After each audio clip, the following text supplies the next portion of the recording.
তুই এটা কি মানে কি করছিস? আমি এখন ফ্রাইড রাইস ঠান্ডা করছি। টেকনোলজিয়া। হ্যাঁ। তো আজকে কি হয়েছে একটু দেখায়।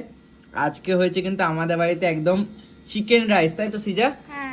বাঙালির চিকেন রাইস, হ্যাঁ। একদম সিদ্ধ ভাত দিয়েই কিন্তু সুন্দর করে মা করেছে। আর টেস্ট কিন্তু দুর্দান্ত হয়েছে, আমি একটু খেয়ে দেখলাম।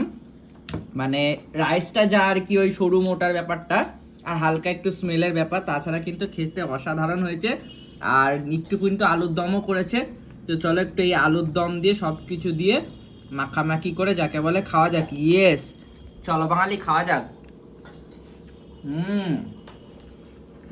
দুর্দান্ত খেতে হয়েছে, বেশ অসাধারণ। তোর কেমন লাগছে? খুব সুন্দর খেতে হয়েছে।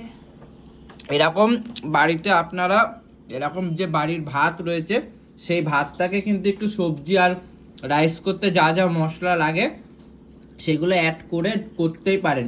ভেবেছিলাম চিকেন অ্যাড করে চিকেন করব, কিন্তু চিকেন নেই। ঠিক আছে, এগ দিয়ে আলুর দম দিয়ে খাই নাকি সিজা? হ্যাঁ। নেক্সট দিন হবে চিকেন। একদম, চলো।